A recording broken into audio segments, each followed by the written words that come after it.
जुगान्तर सांस्कृतिक परिषदर 43तम महोत्सव कार्यक्रम निमंते आज बैठक अनुष्ठित हो गई। जुगान्तर सांस्कृतिक परिषदर समस्त सदस्य उपस्थित रहिबा सह बालुगुदा स्थित स्थायी कार्यालय सभा होइतिला। सभार प्रारंभ में शोक प्रस्ताव आगत होइतिला। सभापति स्वर्गत भजहरी महापात्र उद्देश्य गोटे मिनिट नीरव प्रार्थना होइतिला।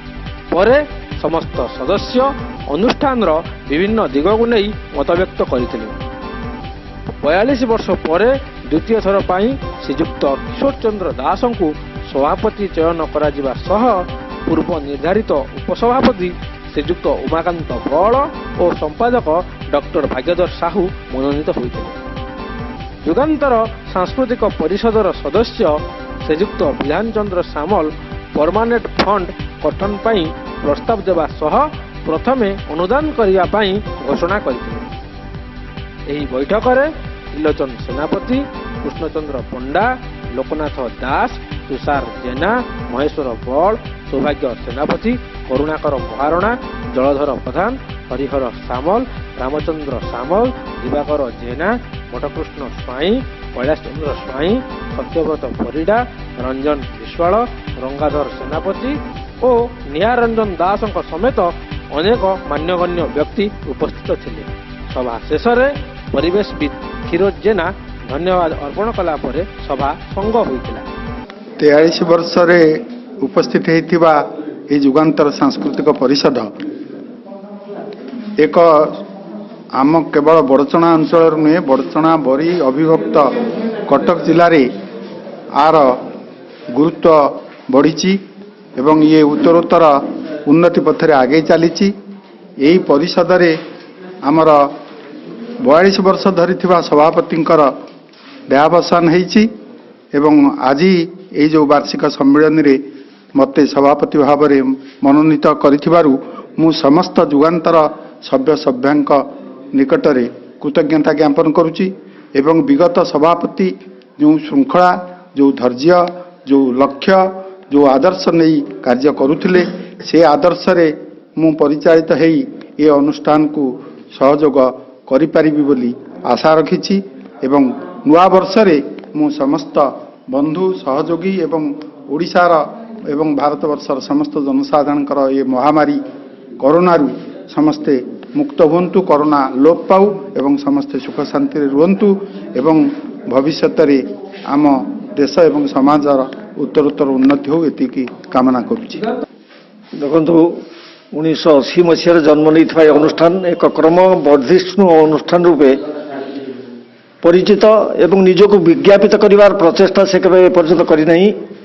एटी शुभेच्छु मैंने आम गहन को आसी एवं सहयोगर हस्त प्रसारण करछंती तांको मु कृतज्ञता जनाउछि। आमे अभिमन्यु सामंत सिंहानकर जयंती पालन करूछु।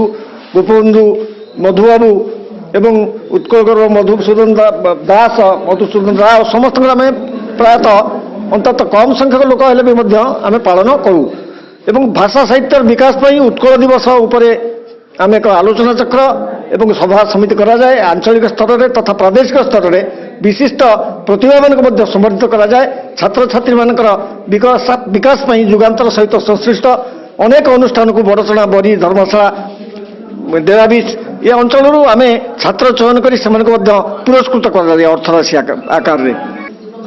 जुगान्तर सांस्कृतिक परिषद ना रखि बहुत खुशी। संस्कृति बेसी दिन बंचे, साहित्य बेसी दिन बंचे ना। तो आशा करी संस्कृति को धरी आधार करी ये अनुष्ठान ये दीर्घजीवी हेब। साहित्य, संस्कृति, दर्शन ये तीन गोटे जिनिस को नहीं जुगान्तर साहित्य संस्कृति परिषद जे कि गठन करा जाइथा। तेणु बहुत दूर अतीतर कहानी स्मृति जे कि मोर आज मन पड़े, कारण ये बहुत घात प्रतिघात दे ये अनुष्ठान गति करिछि। आर भित्तिभूमि जते थिले मध्य जे कि आर एक परमानेंट फंड किछि नथिला। तेणु से परमानेंट फंडटा जे कि न रहिले जे अनुष्ठान आगको बढ़ी पारिबो नाही, समस्त प्रेरणा पाइबे। तेणु मु खाली जे कि आज 20,000 टका देकी प्रथम जे कि से जो फंड्सटा आरंभ करछि ता नुहे एवं आपको प्रतिश्रुति देछि 1 लाख टका पर्यंत जे कि आगामी दिन में आपको परिवर्धित करने ଯାହାକି ଆଗାମୀ ଦିନରେ ଆସିବାକୁ ଥିବା ସଭ୍ୟମାନେ ଏଥିରେ ଅନୁପ୍ରାଣିତ ହେବେ ଏବଂ ଏହି ଅନୁଷ୍ଠାନକୁ ପରିପୃଷ୍ଟ କରିବାକୁ ସହାୟକ ହେବେ। 1980 ମସିହାରେ ଯୁଗାନ୍ତର ସାଂସ୍କୃତିକ ପରିଷଦ ଗଠନ କରାଯାଇଥିଲା। ସେବେଠାରୁ ମୁଁ ଏହାର ଉପସଭାପତି ଅଛି ଏବଂ ଯୁଗାନ୍ତରକୁ ସାଧ୍ୟ ମତେ ମୋର ଯେତିକି ସହଯୋଗ କରିବା କଥା ମୁଁ ଦେଇଛି। ଯୁଗାନ୍ତର ଏହି ଅଞ୍ଚଳରେ ଗୋଟେ ସାମାଜିକ ସାଂସ୍କୃତିକ ଚେତନା ସୃଷ୍ଟି କରିଛି, ଗୋଟେ ସାଂସ୍କୃତିକ ପ୍ରଭାବ ସୃଷ୍ଟି ହୋଇଛି।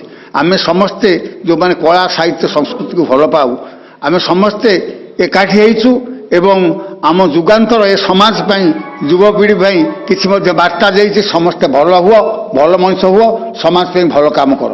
ଆମେ ବିଭିନ୍ନ ସମୟରେ ବିଶେଷ କରି ଆମେ ଉଦୟଗୁରୁ ରତ୍ନଗିରି ପର୍ଯ୍ୟନ୍ତ 5000 ପିଲାକୁ ନେଇ ଗୋଟେ ହ୍ୟୁମାନ୍ ଚେନ୍ ଆଜି 20 ବର୍ଷ ପୂର୍ବେ ଆମେ ଏଠି କରିଥିଲୁ, ଯାହା ଏ ଅଞ୍ଚଳ ପାଇଁ ଗୋଟେ ସେତେବେଳେ ଗୌରବୋଜ୍ଜଳ ଅଧ୍ୟାୟ ସୃଷ୍ଟି କରିଥିଲା। ମୁଁ ଆଶା କରୁଛି ଆମର ନୂତନ ସଭାପତି ଠିକ୍ ରୂପେ ତାଙ୍କ କାର୍ଯ୍ୟ ସମ୍ପାଦନ କରିବେ, ଯୁଗାନ୍ତର ସେହି ସୁନାମ ନେଇ ଗତି କରିବେ।